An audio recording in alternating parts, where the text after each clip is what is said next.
I was diagnosed with early-stage dementia. My son said, "Time to take the keys and the control." He changed my locks, threw away my journals, and erased my memories, one item at a time. But he forgot one thing: I was still his mother. And mothers remember, if not with mind then with heart. When they finally listened to mine, his version didn't stand a chance.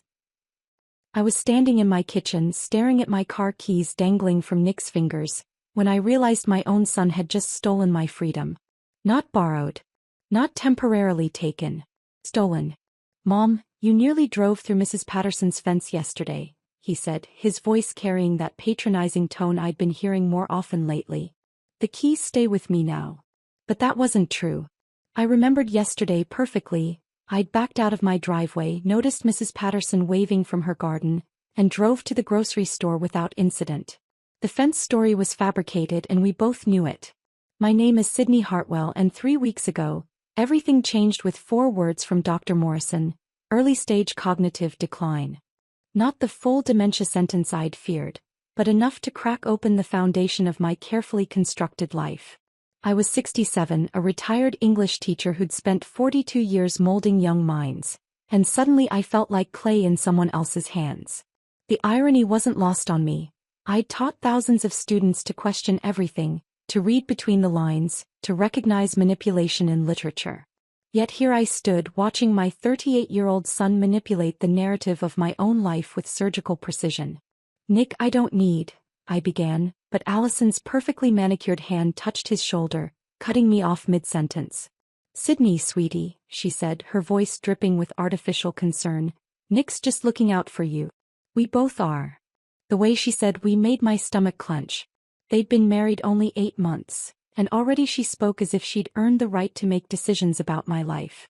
I studied my son's face, searching for the boy who used to crawl into my bed during thunderstorms, who'd cried in my arms when his father died, who'd called me his best friend during his college graduation speech.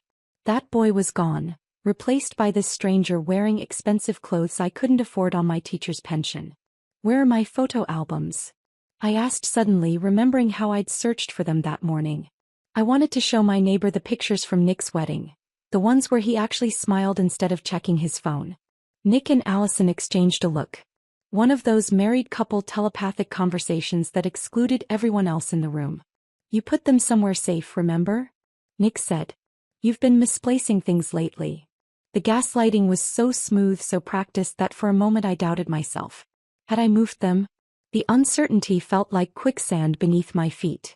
"I want to call Dr. Morrison," I said, reaching for the phone. "I want to understand exactly what he told you about my condition." "Mom, you were there. You heard everything he said." Nick's patience was thinning, revealing something harder underneath. Early-stage dementia. Memory issues. Potential safety concerns. He said cognitive decline, not dementia, I corrected, surprised by the steel in my own voice. Allison laughed. A sound like wind chimes in a hurricane. "Sweetie, those are just different words for the same thing." But they weren't. I'd spent my entire career understanding the power of precise language, the difference between suggest and insist, between possible and probable. Dr. Morrison had been careful with his words, explaining that my symptoms were mild, that many people lived independently for years with similar conditions. The realization hit me like ice water. They weren't protecting me. They were positioning me. I walked to my kitchen window, looking out at the garden where I'd spent the morning planting tomatoes. My hands were still dirty from the soil, my back ached pleasantly from the work, and my mind felt sharp as a blade.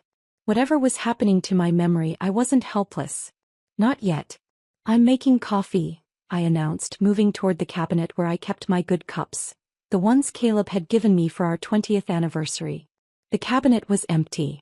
"Where are my dishes?" The question came out sharper than I intended. "We put them somewhere safer," Allison said quickly. "You know, in case you drop them." My hands weren't shaking. My reflexes were fine. I'd never dropped those cups in 27 years of marriage or 15 years of widowhood. But somehow, in the 3 weeks since my diagnosis, I'd apparently become too fragile to handle my own belongings. I turned around slowly, studying their faces. Nick looked uncomfortable, avoiding my eyes. Allison wore that same half-smile I was beginning to recognize. the expression of someone winning a game the other person didn't know they were playing. "I want you both to leave," I said quietly. "Mom, don't be ridiculous," Nick said, but his voice cracked slightly. "We're trying to help you." "Help me what?" "Disappear." The question hung in the air like smoke. I could see Nick wrestling with something, guilt maybe, or the remnants of the love we'd once shared.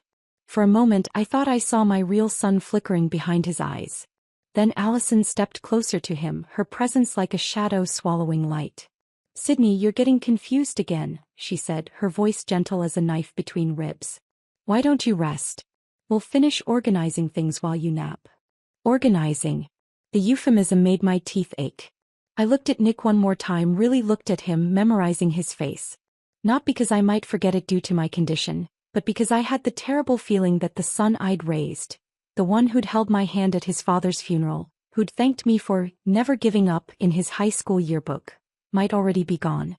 "Get out," I said, each word clear as crystal. "Both of you. Now." They left, but I heard Nick's key turning in the lock from outside. A lock I'd apparently forgotten he had duplicates made for, though I couldn't remember giving permission for that either. Standing alone in my kitchen, I realized that my diagnosis hadn't shaken my world. My son had. The silence after they left felt different, heavier, like the air before a storm. I walked through rooms that had sheltered me for 32 years and nothing felt familiar anymore. The walls held the same paint, the floors creaked in the same places, but something fundamental had shifted. This wasn't my sanctuary anymore. It was a stage, and I was performing the role of a declining woman for an audience I never auditioned for. 3 days passed before I heard Nick's key again. I was reading in my favorite armchair, the burgundy one Caleb had surprised me with after my first year of teaching, when the front door opened without a knock. The casual invasion made my chest tighten. "Morning, Mom," Nick called, his voice artificially cheerful. Behind him, Allison carried a clipboard and wore the expression of someone conducting a home inspection. "We brought groceries," she announced, heading straight for my kitchen. I heard her opening cabinets, rearranging things with the confidence of ownership. I followed them, watching as Nick installed something on my landline phone. A small black device I didn't recognize. "What is that?" I asked. "Call monitoring," he said without looking up. "So we know if you're getting those scam calls that target elderly people." Elderly. The word stung more than it should have. Yesterday I'd solved the Sunday crossword in record time. This morning I'd balanced my checkbook to the penny. But suddenly I was elderly, vulnerable, incapable of recognizing a telephone scammer. "I've been managing my own calls for 67 years, I said. "Times change, Mom." Nick's tone suggested the conversation was over. Allison emerged from the kitchen, checking items off her clipboard. "Sydney, we need to discuss your spending habits. $300 at the bookstore last month? That seems excessive." The bookstore.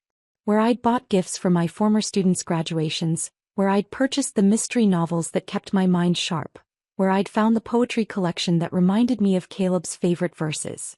Each purchase had been deliberate, meaningful. "Those were gifts," I explained. "For people who barely remember you exist," Allison said, not unkindly, which somehow made it worse. "We've set up automatic bill pay and a weekly allowance. Much simpler. An allowance. Like I was 12 years old again, asking my father for spending money. That evening I tried calling my friend Martha. The phone made strange clicking sounds before connecting. "Sydney, you sound far away," Martha said. "The connection's been odd lately," I replied, then caught myself glancing toward the black device. "How's your garden?" We talked for 20 minutes about safe topics. Weather, neighborhood gossip, her grandson's soccer games. But when I mentioned feeling isolated, the line went quiet for a moment. "Are you all right, dear?" Martha asked. Before I could answer, I heard another click. The call ended abruptly. When I tried calling back, a recorded message played. "This number has been temporarily restricted. Please contact your service provider." My hands shook as I set down the receiver. They were screening my calls now, deciding who deserved access to my voice. The next morning brought new revelations. My credit cards were temporarily suspended for security purposes. My checkbook had mysteriously vanished from the kitchen drawer where I'd kept it for decades. Even my spare car keys, the ones I'd hidden in the flower pot by the front door, were gone. "We're just streamlining things," Nick explained when I confronted him. Making your life easier. But nothing felt easier. Everything felt impossible. I stood at my bedroom window, watching Mrs. Patterson tend her roses across the street. She waved and I waved back, wondering if she could see the prisoner behind the glass. That's when I heard them talking downstairs. Their voices carried up through the old heating vents. A quirk of this house that had once allowed me to know when teenage Nick was sneaking in past curfew. By the end of summer, Allison was saying. The lawyer said once she's deemed incompetent, the power of attorney transfer will be automatic. What if she fights it? Nick's voice, smaller, uncertain. She won't. Look at her, she's already questioning herself. A few more weeks of this and she'll be begging us to take over. I sank onto my bed, the words hitting me like physical blows. End of summer. They had a timeline. A plan. I wasn't just losing my independence, I was being systematically dismantled. The heartbreak wasn't in losing control of my bank account or my telephone. It was in realizing that my son, the boy I'd raised to value honesty, kindness, and respect, saw me as nothing more than an obstacle to overcome. Not his mother. Not the woman who'd sacrificed everything to give him opportunities. Just a liability to be managed until I could be disposed of. Over the following days I tested myself constantly. Did I remember to take my vitamins? Yes. Could I recall what I'd eaten for breakfast? Scrambled eggs with cheese, wheat toast, coffee with cream. Was I forgetting appointments? No, because I wasn't allowed to make any. But whenever Nick visited, I found myself stumbling over words, losing track of thoughts mid-sentence. The stress of performance was creating the very symptoms they claimed to be protecting me from. See? Nick would say gently, that pitying look in his eyes. It's getting worse, Mom. And I'd begun to believe him. Until I climbed into the attic one afternoon, searching for photo albums I knew they hadn't found yet. Behind a box of Christmas decorations, my fingers brushed against something familiar. Caleb's old voice recorder. The one he'd used for recording lesson plans when he was studying to become a substitute teacher after his retirement. I held the small device in my hands, remembering how Caleb had always said, "Words have power, Sydney. When you can't trust your memory, trust your voice." That night, after the house settled into darkness, I pressed record for the first time. "My name is Sydney Hartwell," I whispered. "Today is June 15th. I'm not confused. I am not incompetent. And I am being systematically erased by my own son." My voice was steady, clear, undeniably lucid. My memory might fail me eventually, but my voice would remember everything. Recording became my ritual. Every morning at dawn, before the house stirred with unwelcome visitors, I whispered my truths into Caleb's old device. Day 3, Nick removed all my address books. Day 7, Allison took my prescription bottles to organize them. Day 12, they're installing security cameras. For my safety, they claim. But on day 15, everything changed when I heard Martha's voice through my bedroom window. "Sydney. Sydney, are you home?" she called from the front yard, her familiar voice cutting through the morning quiet like a lifeline thrown to a drowning woman. I rushed downstairs, forgetting caution, desperate for connection with someone who remembered who I used to be. But when I reached for the front door handle, it wouldn't turn. A new deadbolt had appeared overnight, one that required a key from both sides. "Martha." I called through the closed door, pressing my palm against the wood. "I can't, the lock is." "What do you mean you can't open it?" Her voice carried concern, not judgment. Through the window, I could see her standing on my porch, wearing the purple cardigan I'd knitted her last Christmas. Her silver hair caught the morning light, and her face showed the same sharp intelligence that had helped her navigate 40 years as a family court judge before retirement. "They changed the locks," I said, my voice breaking despite my efforts to stay composed. Martha's expression shifted from confusion to something harder, more dangerous. She walked around to my kitchen window where we'd shared countless cups of coffee over the decades. "Who changed them, Sydney?" "Nick and Allison. They say it's for my protection, but you're locked inside your own home." Her voice carried the authority of someone who'd spent decades recognizing abuse in all its forms. I nodded, tears threatening. "Martha, I need to tell you something. Can you come back tonight? Around 10? They usually leave by then." Her eyes narrowed with understanding. "I'll be here." That evening, I watched from my dark living room until Martha's car pulled into my driveway. I'd unlocked the window earlier, praying they hadn't secured those too. The kitchen window slid open with a soft scrape, and Martha climbed through with surprising agility for a 71-year-old woman. "This is absolutely ridiculous," she whispered, brushing dirt from her slacks. "Sneaking into my best friend's house like teenagers." I handed her the voice recorder without explanation. Her face grew graver with each passing minute as she listened to my documented evidence. When my recorded voice described overhearing their timeline for taking control, Martha's hands clenched into fists. "Those calculating little," she caught herself, remembering her manners even in outrage. "Sydney, this is elder abuse. Financial exploitation. But what if they're right? What if I am losing my mind?" Martha gripped my shoulders, forcing me to meet her eyes. The woman who just orchestrated this secret meeting, who's been systematically documenting evidence for weeks, who solved last Sunday's crossword puzzle in 15 minutes. That woman is not losing her mind. She stayed until midnight and we formed our plan. Martha would mail a cassette tape to her nephew David, who worked in elder law. Meanwhile, she'd contact Robert Chin, Caleb's former attorney, the one who'd helped us draft our wills years ago. "But first," she said, "we need concrete proof of what they're doing financially." The next morning, I attempted something I hadn't done in weeks. I tried to access my online banking. The computer showed an error message. "Account access temporarily restricted. Please contact your branch." My checking account, which I'd managed independently for 42 years, was now controlled by someone else. Martha arrived the following afternoon during Nick's usual absence, armed with information that made my blood run cold. "Robert did some digging," she said, spreading documents across my kitchen table. "Sydney, they've already submitted paperwork to add Allison as a joint owner on your checking account. They've contacted a real estate agent about listing this house." I stared at the papers, my hands trembling. "Without my signature?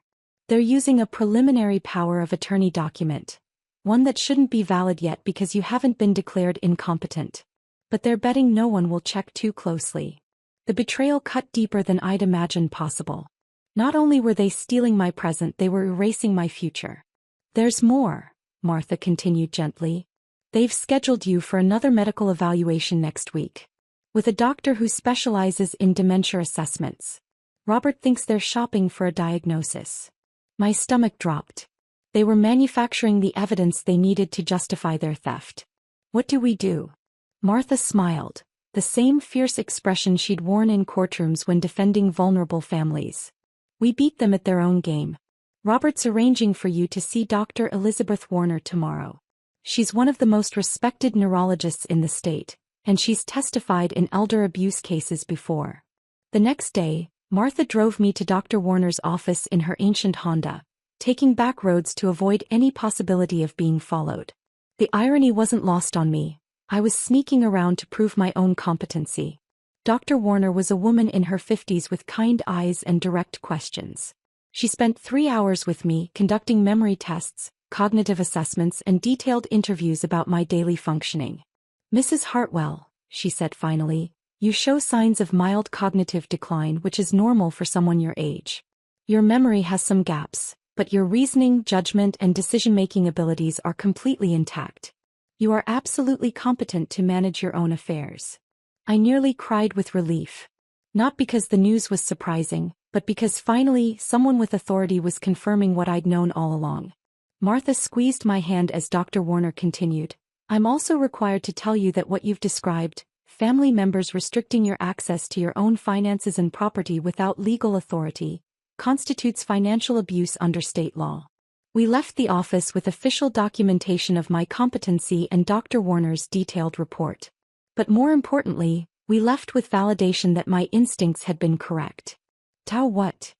I asked as Martha drove us home. "Now we gather everything we have and let Robert work his magic," she said. "But Sydney, you need to understand, this might get ugly. Nick is going to fight back when he realizes his plan is falling apart." I thought about my son, about the gentle boy who'd once made me Mother's Day cards from construction paper and glue. Then I thought about the man who'd locked me in my own home and plotted to steal my life's work. "I'm not fighting for money," I said quietly. "I'm fighting for my dignity." Martha nodded. "Then we'll make sure you win both." Robert Chin moved with the quiet efficiency of someone who'd spent 30 years defending people's rights. Within a week of our meeting, papers were filed, and suddenly Nick found himself on the receiving end of legal documents he hadn't expected. "Mom, what is this?"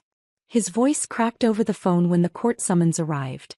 For the first time in months, he sounded like the uncertain boy I remembered.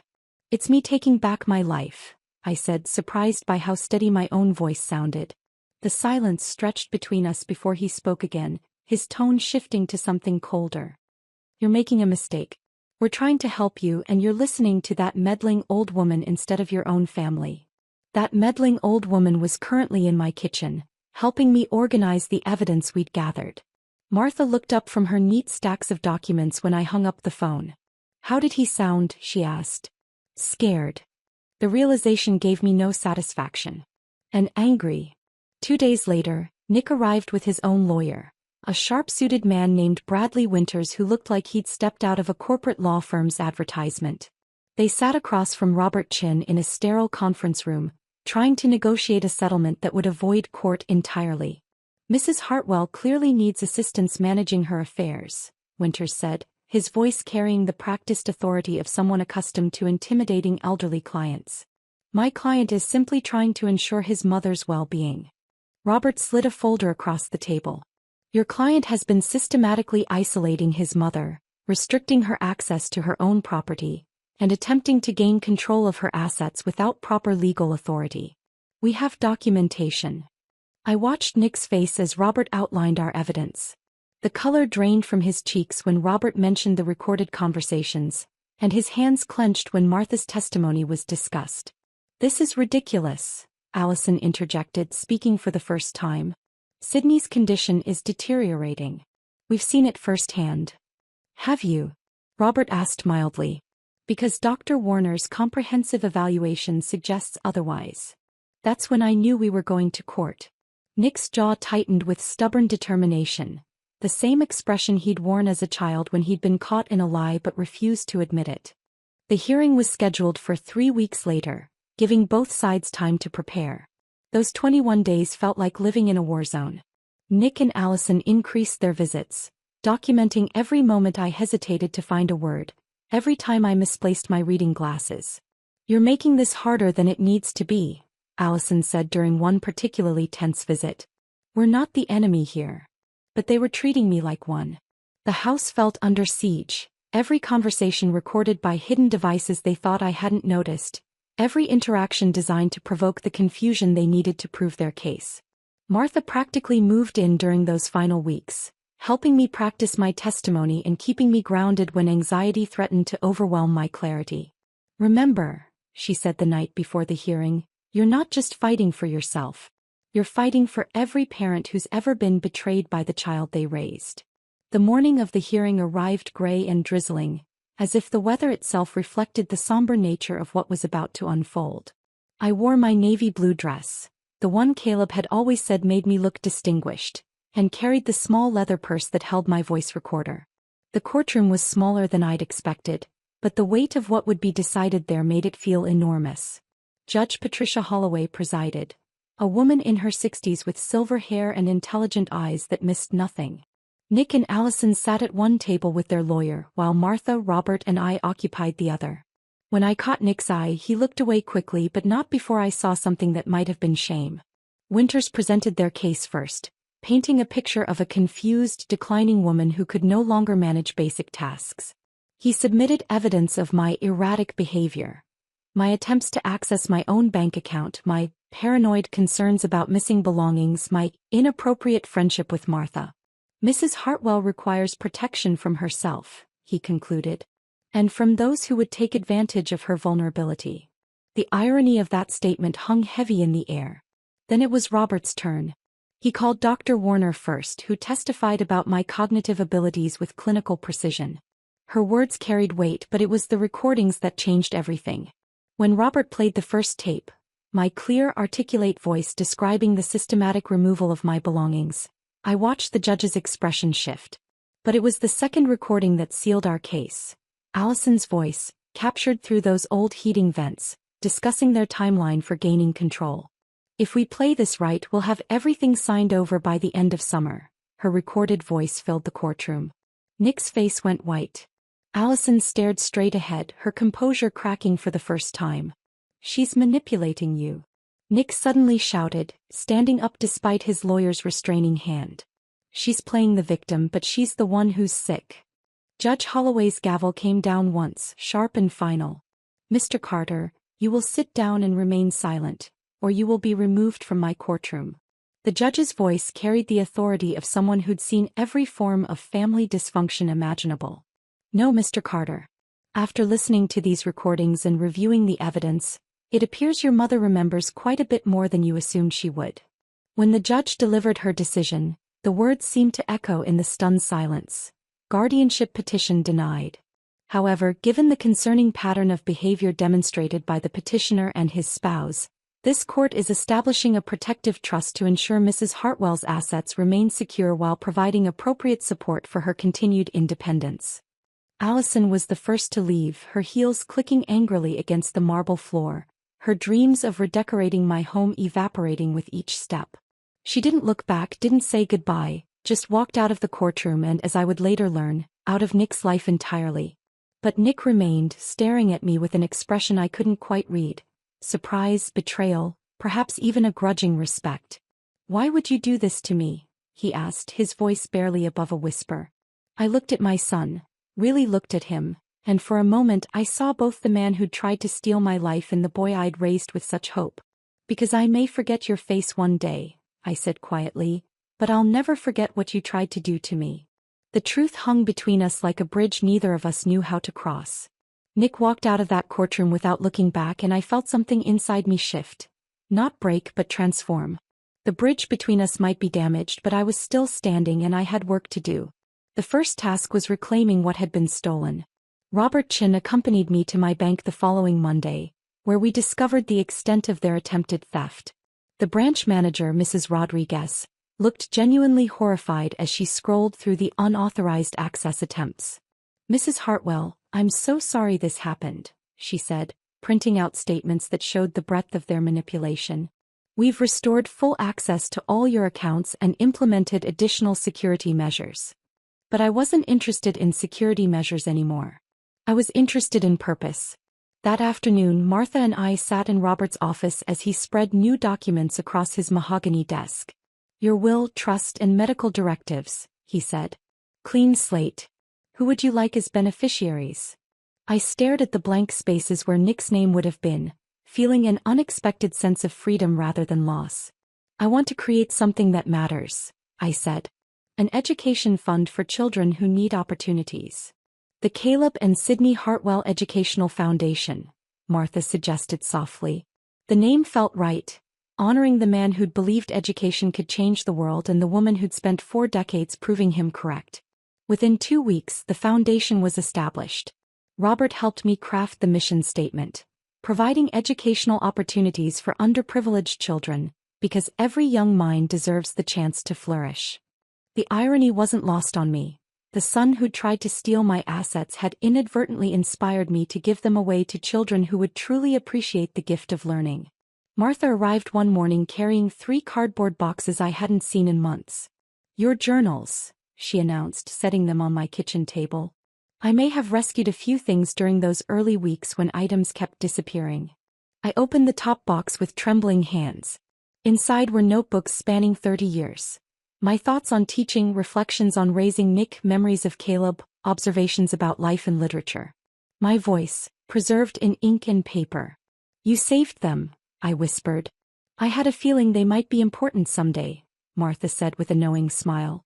As I flipped through pages of my own handwriting, an idea began forming. These weren't just personal memories. They were documentation of a woman's life, proof that age doesn't diminish worth, evidence that mothers remember even when the world tries to erase them. Dr. Sarah Mitchell at the Regional Memory Care Clinic was fascinated when I contacted her about donating copies of my journals.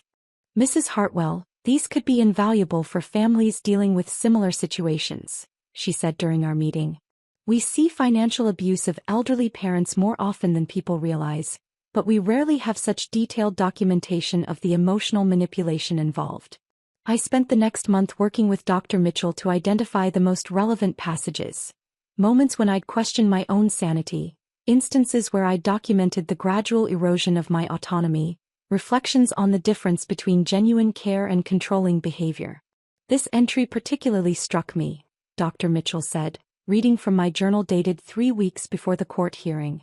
You wrote, "Today I remembered that love doesn't require surrender of self. Protection doesn't demand isolation. Care doesn't justify control."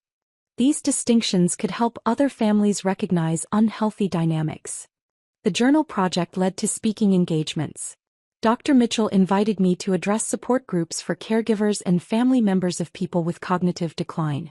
Standing before these audiences sharing my story, I discovered something unexpected. I wasn't the only mother who'd been silenced in the name of protection. Eleanor Walsh, 73, approached me after one such talk. "My daughter took my credit cards last year," she said quietly. She said it was because I was buying too many gifts for my grandchildren. But those gifts were the only way I felt connected to them anymore. Her story echoed dozens of others I heard. Adult children making unilateral decisions about their parents' lives, using medical concerns as justification for control, gradually stripping away independence under the guise of care. "We need to do something," Eleanor said. "People need to know this happens." That conversation sparked my next project. I'd taught thousands of students to find their voices through writing. Now I needed to find mine again. Learning voice dictation software at 67 proved challenging, but Martha patiently helped me navigate the technology. My fingers might occasionally betray me, forgetting words or stumbling over keys, but my voice remained strong. Chapter 1. I spoke into the computer microphone. My name is Sydney Hartwell, and this is the story of how I learned the difference between forgetting and being forgotten. The book grew organically, weaving together my personal experience with the stories shared by other women I'd met. Not just my journey, but our collective voice. Mothers, wives, teachers, professionals who'd been reduced to nothing more than problems to be managed. The writing process revealed memories I'd thought were lost. Details that emerged with surprising clarity when I stopped fighting to remember and simply let the stories flow. I wrote about Caleb's patient encouragement of my teaching career, about Nick's childhood sweetness, about the moment I realized I was stronger than my diagnosis suggested. Remembering Me, a mother's memoir, took 8 months to complete. Martha served as my unofficial editor, helping me organize chapters and refine passages that felt unclear.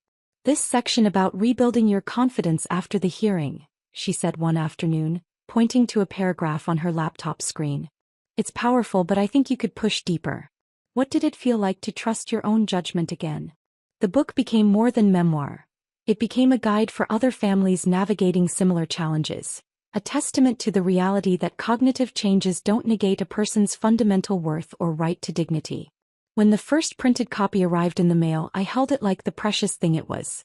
My story, my voice, my legacy, transformed from private pain into public purpose. The dedication page read simply, "For every mother who remembers and for every family learning to listen." On the back cover, a familiar photo smiled up at me, Caleb and me on our wedding day, young and hopeful, surrounded by possibilities we never could have imagined. The same photo Nick had tried to erase now graced thousands of copies, ensuring our love story would outlast any attempt to rewrite it. I may not remember everything perfectly anymore, but I remembered what mattered. My worth wasn't diminished by my diagnosis, my voice deserved to be heard, and my legacy belonged to me to write. 6 months after my book was published, I was arranging flowers from my garden when I heard the familiar sound of Nick's car pulling into my driveway. But this time there was no second car door slamming, no sharp click of Allison's heels on the pavement. Just silence and then a single hesitant knock on my front door. I opened it to find my son standing alone on the porch where he'd once confidently marched in with keys and clipboards. Now he waited for permission to enter his childhood home. "Hello, Mom." His voice carried none of its former authority. He looked thinner, older, with shadows under his eyes that hadn't been there during the court proceedings. "Nick." I stepped aside, allowing him into the living room that had been restored to my vision rather than his sterile efficiency. He stood awkwardly near the couch, hands in his pockets, studying the family photos I'd replaced on the mantelpiece. Pictures of him at various ages, smiling and carefree before ambition and Allison had hardened his features. Allison left, he said abruptly, as if the words had been burning in his throat. 3 weeks ago. She said I failed. Said I was weak for letting you manipulate me. He laughed bitterly. Funny how she saw manipulation everywhere except in her own actions. I settled into my burgundy chair, the one I'd reclaimed after months of exile from my own comfort. And what do you see now? He was quiet for a long moment, his gaze fixed on a photo of the three of us. Him, Caleb and me, taken during his high school graduation. I see that I lost my mother long before you might lose your memory. The admission hung between us, raw and honest in a way Nick hadn't been in years. Why did you come here? I asked. To ask for forgiveness. His voice cracked slightly on the word forgiveness, making him sound like the uncertain boy who used to seek my comfort after nightmares. I studied his face, searching for the calculation I'd grown accustomed to seeing there. Instead, I found something that might have been genuine remorse, though I wasn't sure I trusted my ability to distinguish between his real emotions and his performed ones anymore. Forgiveness doesn't come before truth, I said quietly. You erased me when I was still here, Nick. You buried me before I was gone. His shoulders sagged as if I'd struck him. I know that now. But I was scared, Mom. The diagnosis, it terrified me. I couldn't bear the thought of losing you gradually, so I convinced myself I was protecting what was left. By stealing it? By controlling it. The honesty in his admission surprised us both. Allison made it seem logical, necessary. She said families who planned ahead were the smart ones. I thought about the woman who'd smiled her way through my systematic dismantling, who'd calculated my worth down to the summer timeline for my erasure. And now I understand that I didn't lose you to dementia. I lost you to my own cowardice. The words carried weight, but I wasn't ready to be moved by them. Trust, once shattered, couldn't be rebuilt with a single conversation, no matter how seemingly sincere. You can visit, I said finally. Once a month. Sunday afternoons. Hope flickered in his eyes. To talk? To rebuild? No. I cut him off gently but firmly. To watch. To see what you tried to destroy. His confusion was evident, but he nodded anyway, desperate for any connection I was willing to offer. The following Sunday he arrived to find my living room transformed into an informal classroom. 5 teenagers from the local community center sat cross-legged on cushions, notebooks in their laps, eyes bright with the particular intensity of young people discovering their own voices. Today we're talking about the power of personal narrative, I announced, settling into my teaching rhythm for the first time in years. How do we tell our own stories when the world tries to write us off? Nick took a seat in the back corner just as he had during parent-teacher conferences when he was proud of my work. But now he wasn't here as a supportive son. He was here as a witness to what he'd almost silenced. Jasmine, a 17-year-old with fierce intelligence and a scholarship to State University, raised her hand. Mrs. Hartwell, what happens when family members don't believe in your story? I glanced toward Nick before answering. Then you tell it louder with more clarity until the truth becomes impossible to ignore. During that session, I read aloud from one of Caleb's letters, written shortly after Nick's birth, describing his hopes for our son's future. I want him to understand that strength isn't about having power over others, Caleb had written. It's about lifting others up when they're vulnerable. The irony wasn't lost on anyone in the room, especially Nick, whose face flushed with shame as the teenagers absorbed Caleb's wisdom. These monthly sessions became a ritual of sorts. I taught creative writing, shared stories from my decades in education, and read excerpts from Caleb's letters that painted a picture of the family we'd once been. The teenagers were hungry for these glimpses into authentic adulthood, these examples of how to love without controlling, how to care without consuming. Nick attended every session, growing quieter each time, shrinking into himself as he witnessed the respect and affection these young people showed me, the same respect he'd systematically dismantled. During one particularly moving session, Marcus, a quiet boy who'd never known his grandparents, asked me to read Caleb's letter about teaching Nick to ride a bicycle. Sydney held one side, I held the other. I read in Caleb's familiar cadence. But when Nick was ready to fly, we both had to let go. The hardest part of loving someone isn't holding on, it's knowing when to trust them to soar alone. The room fell silent. In the back corner I saw Nick wipe his eyes. After the teenagers left, he approached me with something that looked like desperation. "That letter," he said. "Dad wrote that about teaching me independence. And I used your diagnosis to take yours away." "Yes," I said simply. "You did. How do I fix this?" I looked at my son, really looked at him, and saw not the calculating man who'd stolen my keys, but the lost boy who'd never learned to process his own fears without trying to control everything around him. "You don't fix it," I said. "You live with it. You carry the weight of what you did and you let it teach you something about the person you want to become." He nodded slowly, understanding perhaps for the first time that some mistakes don't get erased, they get integrated into who we are. As the months passed, I noticed changes in Nick during his visits. He stopped trying to justify his actions, stopped asking for absolution I wasn't ready to give. Instead, he simply listened, to the teenagers' stories, to Caleb's letters, to the sound of my voice growing stronger with each session. And in that listening, I began to see glimpses of the son I'd raised, the one who'd absorbed his father's lessons about lifting others up rather than holding them down. My memory might fade with time, but the warmth in my chest when I saw those young faces light up with possibility, that feeling would endure. That was where my true revenge lived. Not in punishing Nick, but in nurturing the exact opposite of what he'd tried to destroy. In showing him, and myself, that some legacies are too powerful to erase. If this story of a mother's quiet revenge had you hooked, hit that like button. My favorite part was when Sydney played those voice recordings in court and Nick's face went white. What was your favorite moment? Drop it in the comments below. Subscribe for more incredible stories of justice and resilience.